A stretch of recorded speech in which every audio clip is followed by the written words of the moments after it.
Assalamualaikum everyone and welcome to the final lecture of this diabetes series.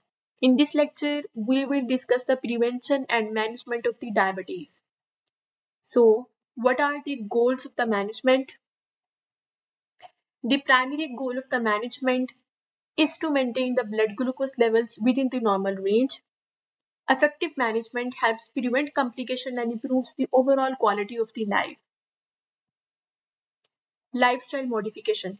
So basically, lifestyle modification is a cornerstone of the diabetes management. A healthy, balanced diet and regular physical activity plays a key role in controlling blood glucose levels. You have to manage your diet, you have to manage your physical activity and controlling your blood glucose levels. So the patients often complain about they are doing your physical activity, they are consuming a healthy diet, but still they face difficulty in managing their blood glucose levels because they neglect an important factor, and that is stress. So there is no need. Stress is an important factor, and you don't have to neglect it. You have to manage it because it plays an important role in weight management. So maintaining a healthy body weight and managing stress are equally important. Medical management.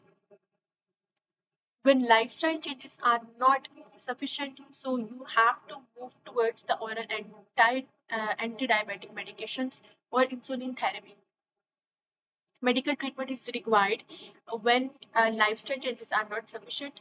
This may include oral anti-diabetic medications or insulin therapy, and it depends. It typically depends. It overall depends on the type and severity of the diabetes.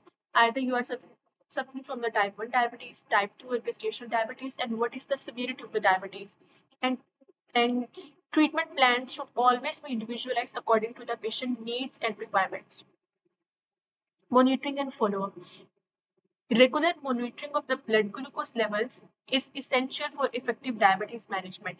So long-term control is assessed using HbA1c levels. So the patient must be aware of the HbA1c levels of its HbA1c levels and the importance of this test.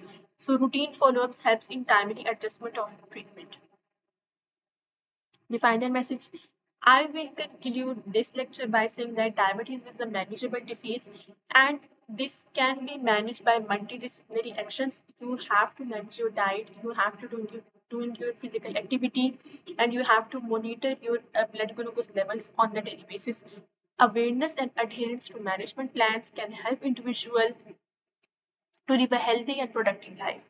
Thank you guys for watching this lecture series. Take care and Allah Hafiz.